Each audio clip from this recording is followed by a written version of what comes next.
Yo, what is up? Welcome back lads to our channel, and today we're gonna do the review about the Scum, a multiplayer online survival game from the Croatian studio Gameempires. Scum hit Steam Early Access in August 2018. The game was dropped this summer before the DayZ hit its official release after the 5-year development cycle. As the later struggled to compete in its development, Scott hit the ground running. It based great high-resolution graphics, extensive metabolic system skill, character design, fame system, events, 100-player servers and dynamic visual systems. This game sold 1 million units in 3 weeks and has a lot of promise. The story of this game is that you are a prisoner and you have been put in the custody of the T Corporation. They run an island and an open-air prison and a drone to monitor the behavior of the prisoners for a television show. Using the implants in the back of your skull can take over your body to make into your game version of the zombies. This implant also keeps you from escaping the island as it has an explosive in it. Once the end game is implemented in the intent that you remove the device to escape.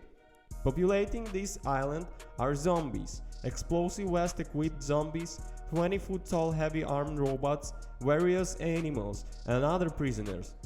This potent mix is initially spread across 144 square kilometers before the last update. I have played many hours with this game. My friend and I have built extensive base and pushed all the competitions out of the sector. We will come online and play once major updates come until we become bored. This game has many aspects that are planned that would implement in the future. The new update adds 9 new sectors to the game's 16 sectors. 4 of these new sectors expand the map of the remaining 5 sectors. Add a new island. Both fishing and sharks have been added to the game, allowing the players to embrace the naval lifestyle. Key cards have been added to access the locked areas of the already secured tech bunkers. To explore new expansion, I routed up members of my post, and last time we played, our group was only 30 members, but now could only get 4 members. The server has just had 5 times normal loot, no mech guard robots, with a population 40 on average.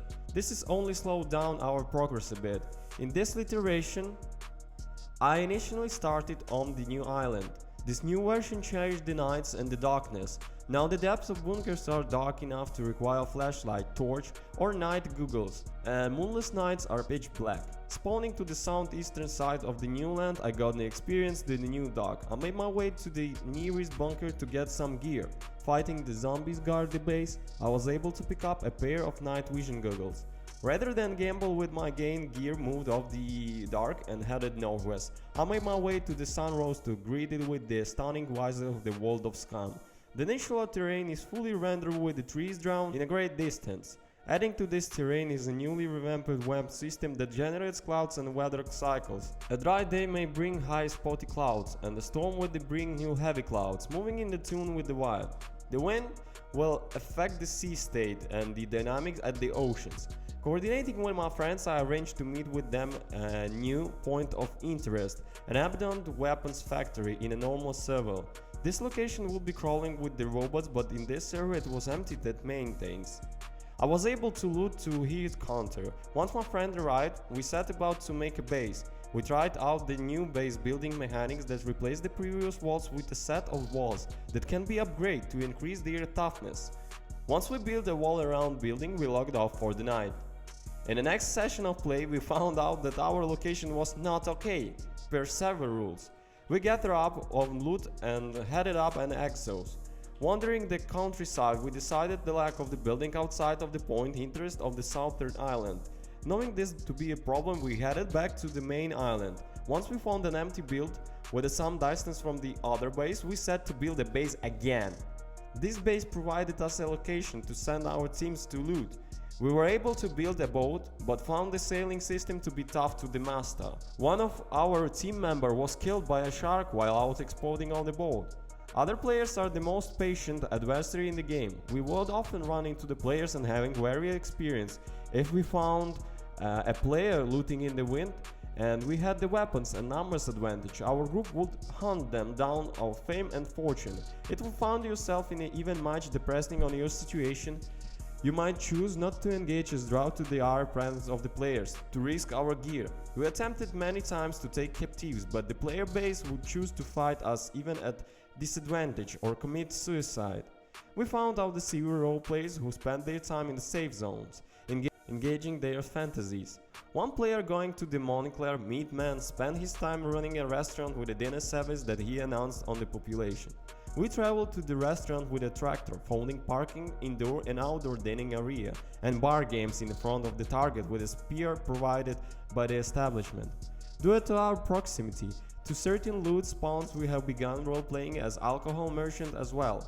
On the negative side of the player interaction, we had to endure a pack of players who perform a textbook-based camp, where we sat outside the walls of the base and waited for us to open up so they could raid us up. Our small team was under-equipped to fight these players who had better gear, and we had to wait it. With the addition of the player hunting these would-be hunters, our team's superior use of tactics and anti-personnel mines, our base has been camp free. As you do any activity in the game, you're getting fame points. This currency is used to select your spawn location when you die. The use of the beds and the shelters allows you to spawn at a particular location, but you need to point to select the location. You can also accrue fame points by participating in game events. They are built in deathmatches, team deathmatches, and objective-based matches that give you a set of the gear to participate, without the fear of loss. This game mode gives the player something to do while the environment is less adventurous to player as such nights or heavy rain. The rewards for these matches is more fame points. Additionally, in this server we are playing into you can trade fame points for currency that can be spent on a black market provided by admins of the server. This update to Scum was nice to play and would further enrich this world. The development of this game is showing the potential of the genre has to offer. As long as the developers continue their vision of the game, it looks promising. I look forward for further updates and cannot wait to play the completed version of this promising game. So be ready to subscribe to our channel. Don't forget to comment. I'll leave a link to the Scum in the comment section. Peace!